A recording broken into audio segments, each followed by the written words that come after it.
है ये हम सब जानते हैं। चुनाव आयोग कॉम्प्रोमाइज है ये हम सब जानते हैं। कांग्रेस पार्टी को खत्म करने के लिए, डेमोक्रेसी को खत्म करने के लिए ये साजिश रख के ऐसी चीजें कर रहे हैं। State of Madhya Pradesh intervene कर रहा है in favour of BJP candidates.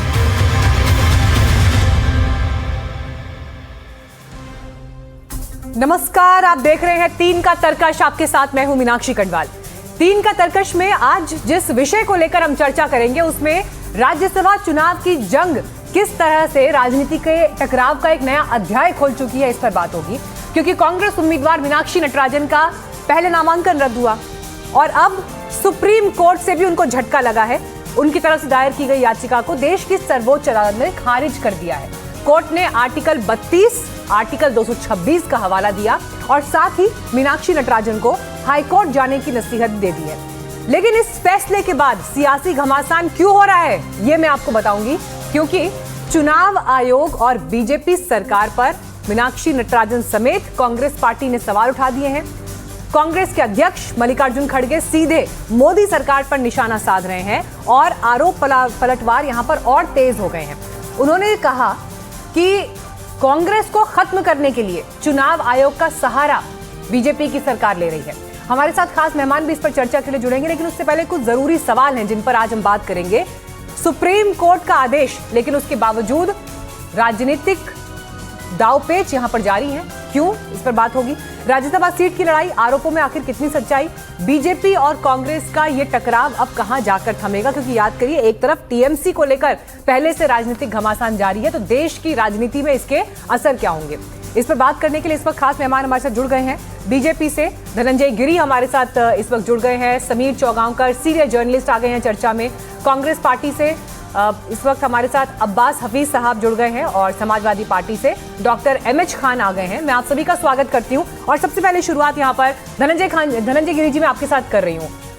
Mallikarjun खड़गे कह रहे हैं कि चुनाव आयोग का इस्तेमाल कर रहे हैं आप लोग कांग्रेस को गिराने के लिए, और आरएसएस से जुड़ी नियुक्तियां देश के बड़े पदों पर हैं जहां पर महत्वपूर्ण फैसले लिए जाने हैं, और उन महत्वपूर्ण फैसलों को उन पदों के जरिए आप प्रभावित कर रहे हैं। मीनाक्षी जी, देखिए, सबसे बड़ी बात यह है कि कांग्रेस अपने अंतर्कलहों के आगोश में, उसमें जब कोई जानकारी छिपाने की जरूरत नहीं थी तो आपने क्यों छिपाया। कांग्रेस के भीतर जो एक रेस मची हुई है वो उसमें जो आपसी द्वेष है उसी का नतीजा है कि आज तृणमूल कांग्रेस की, तमिल मनीरा कांग्रेस की, मुपनार कांग्रेस की, राष्ट्रवादी कांग्रेस की, गैर राष्ट्रवादी कांग्रेस, कितनी कांग्रेस, कांग्रेस में कांग्रेस, कितनी रेस, ये उनके अंतर्कलह है। और कांग्रेस ने, अगर चुनाव आयुक्तों की फहरिस्त को आप उठा करके देखेंगे तो लगातार जितने चुनाव आयुक्त हुए कांग्रेस की कृपा पात्र रहे हैं। उन विषयों पर हमने कभी कुछ नहीं कहा। हम लोग तो लोकतंत्र का हमेशा सम्मान किया। और जो चुनाव आयुक्त का अंडर सेक्शन 5 और इक्विवेलेंट कहता है, इक्विवेलेंट और सेक्रेटरी लेवल का होना चाहिए।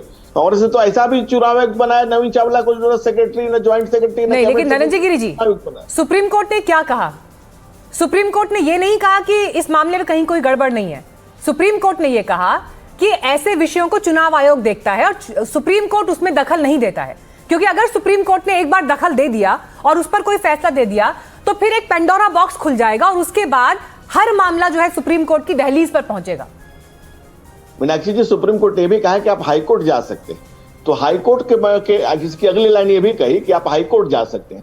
अब हाई कोर्ट में कोर्ट के सतह पर क्या डिसीजन होता है, हम न्यायालय का सम्मान करते हैं। हम कोई कांग्रेस की तरह थोड़ी है कि जज को उठा करके राज्यसभा भेज दे, राज्यसभा से फिर जज बना दे, फिर जज से राज्यसभा बना दे। ऐसा घालमेल तो हमने कभी किया नहीं। और भाई जज ने जो डिसीजन दिया तो उसके बाद इमरजेंसी लगा दे।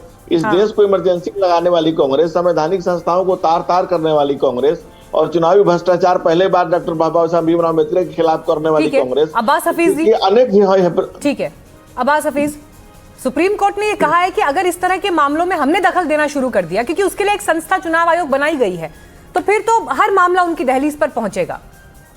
देखिए, सुप्रीम कोर्ट ने जो बात कही है पहले आप इसके ऊपर बीजेपी के प्रवक्ता महोदय कह रहे थे कि हम गए सबसे पहले चुनाव आयोग में मध्य प्रदेश चुनाव आयोग और केंद्रीय चुनाव आयोग, दोनों जगह पे क्या सुनवाई हुई सबके सामने है। रात में धरने देने पड़े, तब जाके सुबह का समय मिला। समय मिलने के बाद ये कहा गया कि आपके इस पूरे विषय के ऊपर 2 घंटे में हम जवाब दे देंगे। 2 घंटा आज तक पूरा नहीं हुआ है। वहां 3 बजे की डेडलाइन थी कल, और 3 बजे सीधे सर्टिफिकेट देने थे, जो दे भी दिए गए, जो अनैतिक है हमारी नजरों में, कि उस वक्त उसको स्टेटस को मेंटेन कराने की बहुत जरूरत थी, क्योंकि एक अन्याय हो रहा था, एक अधिकार छीना जा रहा था। आगे के तमाम जो कानूनी बिल हैं उन सब में एक ऐसे व्यक्ति का हस्तक्षेप होना है जिसको गलत तरीके से सदन में भेजा जा गया। चुनाव आयोग ने ये तो नहीं कहा है, जैसे बीजेपी के प्रवक्ता महोदय जिस तरह से बात कर रहे हैं कि हमें पूरी तरह से गलत बता दिया हो, ये सुप्रीम कोर्ट ने। मैं आपको याद दिलाना चाहता हूँ मीनाक्षी जी के सुप्रीम कोर्ट में इससे पहले जब उद्धव ठाकरे जी की सरकार को ट्रस्ट वोट के लिए कहा गया था, कोश्यारी जी जब गवर्नर थे वहां के, महामहिम राज्यपाल महोदय के खिलाफ उद्धव ठाकरे जी गए कोर्ट में, कोर्ट ने उस वक्त उसकी सुनवाई करते करते समय लगाया, उन्होंने उससे पहले इस्तीफा दे दिया। उनका कहना यह था कि 6 महीने के अंतराल में 2 बार ट्रस्ट वोट का नहीं कहा जा सकता। सुप्रीम कोर्ट ने बाद में ये कहा कि वो चुनाव गवर्नर की जो भूमिका थी, गवर्नर का जो निर्णय था वो गलत था। अगर उद्धव ठाकरे जी ने इस्तीफा नहीं दिया होता तो हम उनको रीइंस्टेट कर देते। अन्याय के बाद न्याय होता है, लेकिन जब समय निकल जाता है तो ये जो तमाम आज प्रवक्ता बीजेपी के बोल रहे होते हैं कि देखिए ये है वो है, उसके बाद सबकी जबानें बंद हो जाती हैं। लेकिन कांग्रेस के भीतर जो एक टकराव चल रहा है उस पर कौन जवाब देगा? अब्बास हफीज, क्योंकि मीनाक्षी नटराजन के खिलाफ जिस मामले की जानकारी, ये सब खबरें तो अंदर खाने निकल कर आ ही रही है ना, कि कैसे सूचना बीजेपी तक पहुंची, कैसे फोन गया, उस फोन कॉल से सूचना पहुंची, खबरें निकल कर आ रही हैं। आई एम श्योर आपके पास भी पहुंची होंगी कि कांग्रेस के भीतर से ये खबर पहुंचाई गई है। ये जो मीनाक्षी नटराजन के खिलाफ कैंप था, मैं तो खुलकर कह रही हूँ आपको। मीनाक्षी जी, मैं तो ये कह रहा हूँ कि ये तो राजनीति की एक परंपरा रह रही है बीजेपी की तरफ से, इस तरह के आरोप, जिससे कि यूनाइटेड हाउस जो है वो बिखर जाए। मेरा सवाल दूसरा है अब्बास हफीज जी, मेरा सवाल ये है कि आपके ही नेताओं को हरवाने के लिए यहाँ पर काम कर रहे हैं। झूठी बातें हैं मीनाक्षी जी, किसी के पास कोई ऐसी जानकारी थी नहीं, और ये बात तो जग जाहिर है कि कोई नोटिस की जानकारी अगर होती है तो क्या उसका ब्यौरा दिया जाता है? नोटिस का ब्यौरा का एक कॉलम बना देना चाहिए अलग से। जितने लोग राजनीति के परिप्रेक्ष्य से आते हैं वो सब जानते हैं कि जब जो प्रकरण रजिस्टर्ड हो जाता है उसकी कोई जानकारी जो समझ में आता है कि किसी ने कहा हो कि साहब ये FIR है इनके खिलाफ, ये इसके ऊपर कार्रवाई हो सकती है। अरे कोई केस में केस नहीं है, एक नोटिस है, नोटिस का जवाब दिया गया है। उस नोटिस में एक प्राइवेट कंप्लेन के ऊपर कोर्ट ने ये कहा कि क्यों ना आपको पार्टी बनाया जाए, इसके ऊपर जवाब दिया जाता है। जाहिर सी बात है अगर कोई प्राइवेट कंप्लेन फाइल करता है तो उसके अंदर जितने भी लोगों के ऊपर वो खिलाफ कार्रवाई चाहता है उनके नाम लिखता है, क्रमांक 1, क्रमांक 2, क्रमांक 3, लेकिन उसका ब्यौरा देना जरूरी नहीं होता चुनाव आयोग के हिसाब से जब तक केस रजिस्टर्ड नहीं है आपके खिलाफ। ठीक है समीर चौगांवकर जी, सर देश में नियम कानून बनते हैं ताकि प्रक्रियाओं को सुचारू रूप से चलाया जा सके, लोकतंत्र को मजबूत किया जा सके। एक शिकायत जो मीनाक्षी नटराजन के खिलाफ थी, उस शिकायत पर जिस तरह का पूरा बवाल खड़ा हुआ और इस हद तक वो परिस्थिति पहुंच गई कि उनका नामांकन रद्द हो गया, बीजेपी का एक अति उत्साह तो सर इस केस में दिखाई दिया है। और इसीलिए जब चुनाव आयोग के ऊपर सवाल उठते हैं तो सवाल सबसे बड़ा आज विश्वसनीयता का है, क्रेडिबिलिटी का है। देश की जनता के बीच क्या मैसेज जा रहा है आज? समीर चौगांवकर जी।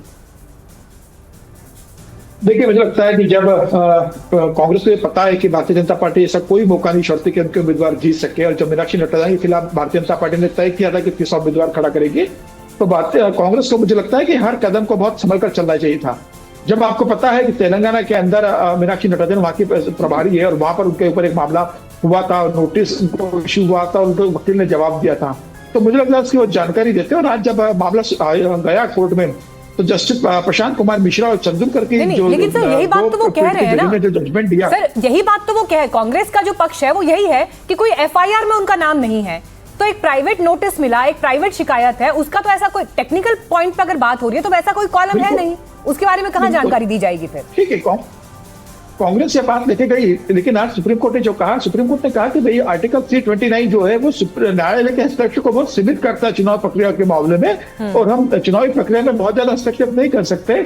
सुप्रीम कोर्ट ने यह नहीं कहा कि कौन जीता, क्या सही था और क्या गलत था, न कांग्रेस को गलत कहा, न भारतीय जनता पार्टी को सही कहा, लेकिन ये कहा कि चूंकि चुनाव का मामला है, चुनाव आयोग मेरिट दाखिल कर सकते हैं, हम सीधा इसमें हस्तक्षेप नहीं कर सकते हमारी लिमिटेशन से। तो मुझे लगता है कि ये जो मामला है पूरा कांग्रेस को अपने प्रदेश के स्तर पर देखना चाहिए था, और जब आपको पता है कि आपकी राजनीतिक स्थिति कमजोर है, आपके साथ इस तरीके से जब आपको लगता है कि व्यवहार हो सकता है तो आपको कदम फूक कर रखना चाहिए था। और इस तरीके से पहले भी ऐसा हुआ मध्य प्रदेश में पहले भी ऐसा हुआ था। ये पहला केस नहीं है। एक सेकंड, डॉक्टर एमएच खान का भी स्टेटमेंट कर लेते हैं। डॉक्टर एमएच खान, कांग्रेस के अध्यक्ष कह रहे हैं प्रधानमंत्री मोदी के इशारे पर हो रहा है सब कुछ। आपको ये स्टेटमेंट सही लगता है? बिल्कुल सही लगता है। आप बताइए ना, भारतीय जनता पार्टी के पास 2 MP जिताने का ही MLA थे उनके पास, तो भारतीय जनता पार्टी ने 3 क्यों खड़ा किया? पहले से तय कर लिया था कि हम इनको ऐसा करेंगे, ऐसे बात कर लिया था। क्यों 3 खड़ा किया? बेईमानी की नियत से ही तीसरा आदमी खड़ा किया गया। जब दूसरा 2 आदमी ही जीत सकते थे तो तीसरे आदमी को खड़े करने का कोई औचित्य नहीं बनता था। ये पहले से प्री प्लानिंग है चुनाव आयोग का, भारतीय जनता पार्टी का। अभी भारतीय जनता पार्टी के गिरी साहब कह रहे थे कि हमारी पार्टी में कोई किसी को MP नहीं बनाता, राज्यसभा नहीं भेजता। आपको याद होगा मैडम, ये राम जन्मभूमि के मसले में किसको, CGI को राज्यसभा नहीं भेजा गया था क्या? एक को गवर्नर नहीं बनाया गया था क्या? एक को कमीशन का चेयरमैन नहीं बनाया गया था क्या? अरे ये सब झूठी बातें फैलाते हैं और दुनिया भर की बकवास करते हैं। आप जो करना चाह रहे हैं, उस देश में डेमोक्रेसी और संविधान खतरे में पड़ गया है।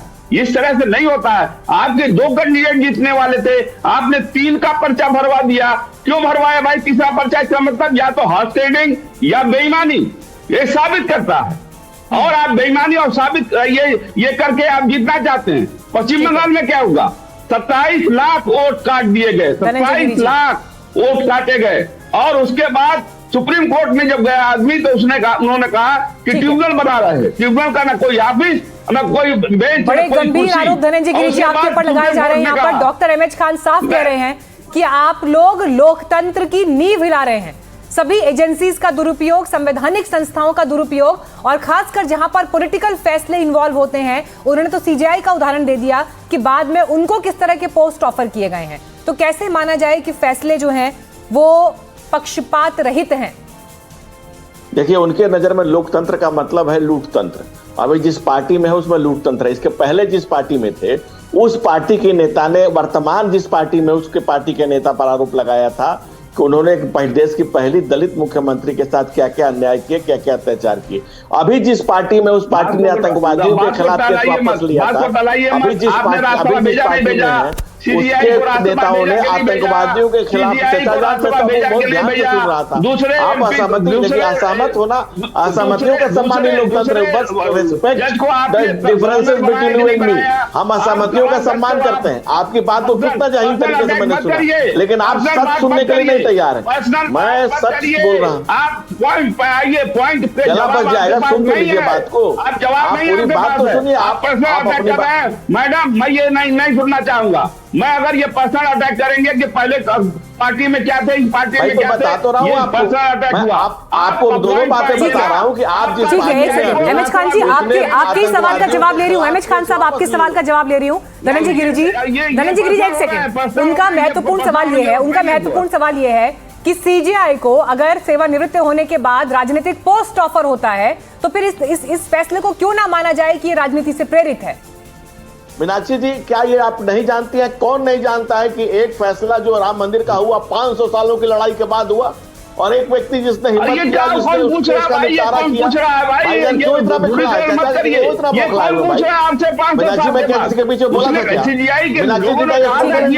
खान साहब उनका जवाब सुन लीजिए। ठीक है, मैंने आपको बोलने का पूरा समय दिया सर। अब एक बार जवाब सुन लेते हैं, मैं फिर आपको समय दूंगी। पूरी नहीं हुई है मैडम, मेरी बात पूरी नहीं हुई। कंप्लीट करिए, कंप्लीट करिए अपनी बात। धनंजय गिरी जी आती हूँ आपके पास।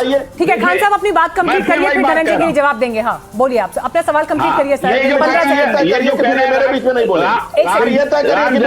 का फैसला जितने धनंजय गिरी जी आ रही हूँ आपके पास। धनंजय जी आपके पास आ रही हूँ। एक सेकंड। नहीं ऐसे बदतमीजी ओवरलैपिंग हो रही है। अच्छा ठीक है, एक एक खान बैठ कर बदतमीजी करते रहे। ओके सर, एक एक करके आ रही हूँ। धनंजय जी मैं आपके पास आ रही हूँ, मैं आपको पूरा समय दूंगी। एक सेकंड खान साहब, 15 सेकंड में अपनी बात कंप्लीट करिए, फिर वो जवाब देंगे। उसके बाद एक एक करके, एक दूसरे की बारी में नहीं बोलना। खान साहब बोलिए, 15 सेकंड में बात कंप्लीट करिए। मैडम देखिए, आप गवाह हैं, हमने कोई बदतमीजी की? इन्होंने कहा बदतमीज मुझे, मेरे उम्र का भी ख्याल नहीं है, इन्होंने कहा बदतमीज। ये भारतीय जनता पार्टी का तरीका कर रहे हैं आप। मैं यही कह रहा हूँ, बदतमीज आदमी खुद बदतमीज है। ये बदतमीज खुद बदतमीज है।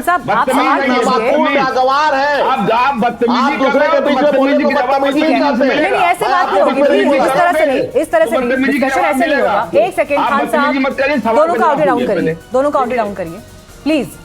टेलीविजन पर बैठकर बहुत सारे लोग आपको सुन रहे हैं इस वक्त और चुनाव आयोग पर गंभीर सवाल हो रहे हैं। कोर्ट से फैसला जो निकल कर आया है सामने, उस पर हम बात कर रहे हैं। खान साहब, आपकी आवाज ऑन एयर नहीं जा रही है, प्लीज थोड़ा सा आराम से बात करेंगे, थोड़ा सा आराम से बात करेंगे, प्लीज आराम से बात करेंगे। नहीं, ऐसे नहीं होगी बात। धनंजय गिरी जी का जवाब कंप्लीट नहीं हो पाया, मैं उनको जवाब देने का अवसर दूंगी क्योंकि आपने बहुत सारे सवाल उठाए। धनंजय जी जवाब कंप्लीट करिए सर, उसके बाद फिर मैं अगला सवाल लेकर जाऊंगी कांग्रेस के प्रवक्ता के पास। नहीं मीनाक्षी जी, हम स्पष्ट मानते हैं कि असहमतियों का सम्मान लोकतंत्र है। जितने देर बोलते रहे मैं उनको सुनता रहा, मैंने बात शुरू नहीं की कि बेअगर हो गए। मैंने उनके खान साहब का बखान शुरू किया, इतने में बेचैन और बेकरार हो गए। मैंने कहा कि जिस पार्टी में वर्तमान में वो हैं, उस पार्टी ने आतंकवादियों के खिलाफ केस वापस लिए थे और ये हाईकोर्ट ने इसको डिस्टिंक्ट किया कि नहीं, क्या आतंकवादियों के हवाले देश को कर दिया जाए। इस देश में लोकतंत्र, लोक लज्जा और मर्यादा को अगर मोदी जी के नेतृत्व में जो स्थापित किया गया है, लोकतंत्र के उच्चतम मानदंड स्थापित किए गए हैं। और रही बात, जब कांग्रेस अपने राजनीतिक रेस में खुद ही उनके भीतर इतने लोग फंसे हुए हैं, इतने तरह के उनके अंतर विरोधों के साथ घिरी हुई है कांग्रेस में मीनाक्षी नटराजन की समस्या नहीं है, उनके यहाँ जो उनके साथ खड़े लोग हैं वो उनको नहीं जाने देना चाहते थे। समस्या मीनाक्षी जी की है कि उनके युवराज के ये समझने वाली बात है, आखिर हाइड करने की जरूरत क्या थी। उनके यहाँ तो बड़े बड़े वकील हैं जो राम मंदिर केस के। दूसरी बात, मीनाक्षी जी एक सवाल का जवाब रह गया था। मीनाक्षी जी एक सवाल का जवाब रह गया था। मीनाक्षी जी एक सवाल का जवाब रह गया था। जल्दी कंप्लीट करिए सर, 15 सेकंड में कंप्लीट करिए, ठीक है। वो जज एक सुप्रीम कोर्ट के जज, चीफ जस्टिस के जाने के, पार्लियामेंट के 500 साल की बहुप्रतीक्षित प्रतीक्षा खत्म की जिसने अपने कार्यकाल में की। क्या सरकार के पास अगर कोई इंटेल है कि उनको खतरा है, कई तरह की चीजें हैं, लगातार राम मंदिर पर आतंकवादी हमले होते रहे इस देश में, क्या इसको एक नजीर नहीं की जाए, एक व्यक्ति को सुरक्षित नहीं किया जाए जो न्याय के साथ खड़ा हो? क्या देश उसके साथ नहीं खड़ा होगा? सर, सवाल प्रभाव का, इन्फ्लुएंस का है। बड़े पदों से जो देश के बड़े फैसलों पर इन्फ्लुएंस हो रहा था, सवाल उस पर पूछा गया था, सवाल उस पर पूछा गया था। लेकिन ठीक है, अब्बास हफीज 2 बार मंत्री बने, जेएम लिंग 2, बोलिए क्या हुआ था उनके साथ? जस्टिस आप रुक जाइए, गिरी जी आप रुक जाइए, मैं बोल रहा हूं अपनी बात। बताइए अब्बास हफीज। मैं कह रहा हूँ नियत की खोट किसे कहता है, आपके दर्शकों को पता होना चाहिए। हम उस पूरे एपिसोड में यहाँ पर थे जब विधायकों को ले जाया जा रहा था। हमारे विधायक सब परिवार बेंगलोर जा रहे थे, कर्नाटक जा रहे थे सुरक्षित होने के लिए कि उनको खतरा था बीजेपी से। भारतीय जनता पार्टी की सरकार का रवैया ये था, जब तक नॉमिनेशन फॉर्म रिजेक्ट नहीं हुआ, एयरपोर्ट अथॉरिटी ने अपने कर्मचारियों की छुट्टी कर दी। वहां पीने को पानी नहीं मिला, 2 घंटे तक बोर्ड नहीं करने दिया, अंदर एयरपोर्ट के नहीं आने दिया हमारे एमएलए को। जब हमारे एमएलए को बोर्ड करने दिया तो एटीसी ने, ट्रैफिक कंट्रोलर ने परमिशन नहीं दी, क्लियरेंस नहीं दिया। 3 घंटे तक हमारा जहाज रनवे पे खड़ा रहा। आखिर किस बात की परेशानी थी भारतीय जनता पार्टी को? और जैसे ही रिटर्निंग ऑफिसर एक बिना आधार की शिकायत के ऊपर निरस्त करता है, वहां पे नामांकन मीनाक्षी नटराजन जी का, कांग्रेस के प्रत्याशी का, एटीसी एकदम क्लियरेंस दे देता है कि अब आप लोग जा सकते हैं। ये इनका रवैया था पहले दिन से। इनको जब देखा कि कांग्रेस की यूनाइटेड हाउस है, कोई क्रॉस वोटिंग संभव नहीं है, बल्कि बीजेपी के ही 2-3 क्रॉस वोट कर जाएंगे, तो ऐसे में ये पूरा का पूरा जो था गेम रचा गया कि जिससे कि तू होने से बच जाए, चाहे लोकतंत्र की हत्या हो जाए। मैं फिर कहूंगा कि जब इलेक्शन पिटीशन आएगा, 2 साल में जवाब आएगा, 3 साल में जवाब आ जाएगा, न जाने कब आएगा, लेकिन इर्रेपरेबल लॉस होगा। उस वक्त आप समीर चौगांवकर जी, धनंजय जी से मैं जवाब लूंगी जो कांग्रेस के प्रवक्ता ने यहाँ पे सवाल खड़े किए, लेकिन समीर चौगांवकर जी एक बड़ी पिक्चर पर भी बात करते हैं। बड़ी पिक्चर इस वक्त बंगाल में जो हुआ इलेक्शन नतीजों के बाद, टीएमसी में जिस तरह की टूट दिखाई दे रही है, बागी गुट दिखाई दे रहा है। उससे पहले महाराष्ट्र में हमने एकनाथ शिंदे जब अलग हुए, एक परिस्थिति वहां भी ऐसी देखी थी। इस समय विपक्ष बड़े मजबूती से यह सवाल बार बार उठा रहा है कि कैसे हारने के बाद उनके दल को तोड़ा जा रहा है और क्षेत्रीय दल अपने अपने राज्यों में कमजोर हो रहे हैं और इसका इंपैक्ट देश की संसद पर झलकेगा। एक सीक्रेट ऑपरेशन चल रहा है, निशाना सीधे उनका केंद्र सरकार पर है, बीजेपी पर है, और इसलिए बार बार लोकतंत्र की दुहाई दी जा रही है। मैं मीनाक्षी जी में एक और सवाल जोड़ देता हूं कि झारखंड के बीजेपी भारतीय जनता पार्टी तोड़ रही है, तो मुझे लगता है कि आप देखिए ना टीएमसी में भारतीय जनता पार्टी की क्या भूमिका है। 4 मई को रिजल्ट आता है और 1 महीने के अंदर पार्टी ऐसी टूटती है कि फिरहान हकीम जो था कलकत्ता के, मेरे को इस्तीफा दे देता है। अभी स्पीकर साहब को 19 सांसदों ने चिट्ठी लिख कर दी है कि अलग गुट की मान्यता रहो। 28 में से 19 सांसद आपके जा रहे हैं, आपके 80 में से 60 विधायक आपके टूट रहे, तो ये तो भारतीय जनता पार्टी नहीं तोड़ेगी ना। विधायकों की तो भारतीय जनता पार्टी को जरूरत नहीं है। 208 एमएलए भारतीय जनता पार्टी के पास है। ममता बनर्जी के जिसको विधायक दल का नेता बनाती है, अपने एलओपी बनाती है, उसका विरोध उन्हीं के पार्टी के विधायक करते हैं। और नहीं, बनर्जी को अपना लेकिन समीर जी टीएमसी की तरफ से भी जो जवाब निकल कर आ रहे हैं उन सब, और मैं सिर्फ यहाँ पर टीएमसी का एक उदाहरण ले रही हूँ, लेकिन लगभग इंडिया अलायंस के जो बाकी दल हैं वो भी ये सवाल उठा रहे हैं कि आप जिनको प्रलोभन दे सकते हैं उनको प्रलोभन दिए जा रहे हैं, जिनको एजेंसीज के इन्वेस्टिगेशन से डराया जा सकता है उनको वहां पर डराया जा रहा है। तो एक सीक्रेट ऑपरेशन चल रहा है कि कैसे क्षेत्रीय दलों को डिस्टर्ब करके केंद्र में जो संसद की परिस्थिति है उसको मजबूत करे, सरकार अपने पक्ष में करे नंबर गेम के लिहाज से। ये एक बड़ा आरोप इंडिया अलायंस की तरफ से है। देखिए, बात सही है कि इंडिया अलायंस जो है ये आरोप लगाता है कि Bharatiya Janata party member of parliament को तोड़ रहा है, राज्यसभा सांसदों को तोड़ रहा है, तमाम राज्य सरकार को डिस्टर्ब करने की कोशिश कर रहा है। तो जब विपक्ष को लगता है कि भारतीय जनता पार्टी ये करने की स्थिति में है तो विपक्ष को तो ज्यादा अलर्ट होना चाहिए ना। अपने सांसदों को कैसे बचा के रखना है, अपने विधायकों को कैसे बचा के रखना है, कैसे फुल प्रूफ प्लान लेकर चलना है। मीनाक्षी नटराजन के मामले में वो पूरी तरीके से तैयार से जाते हैं कि कोई चीज कॉलम नहीं छोड़ना है, कोई स्पेस देना नहीं जिससे रिटर्निंग ऑफिसर या किसी को मौका मिल सके। तो मुझे लग रहा है कि जब भारतीय जनता पार्टी पर ये आरोप लगा रहे हो तो आप अपना घर भी सुरक्षित कीजिए। विपक्ष को मुझे लगता है अपना घर ज्यादा सुरक्षित करने की जरूरत है। आपके घर में अगर दरवाजे खुले होंगे तो कोई आपके घर में सेंध मारेगा, मुझे लगता है वो प्रॉपर ताला लगा के रखें, बड़ी बात है। लगा के रखें, डॉक्टर एम एच खान, चोरी न कर पाए। Doctor M H Khan, Sameer ji ने जो पूछा है मैं उस पर जवाब, उस पर आपकी टिप्पणी चाहती हूँ। देखिए, आपके सामने बहुत बड़ी ताकत खड़ी है जिनका आप मुकाबला कर रहे हैं इंडिया अलायंस का हिस्सा होने के नाते।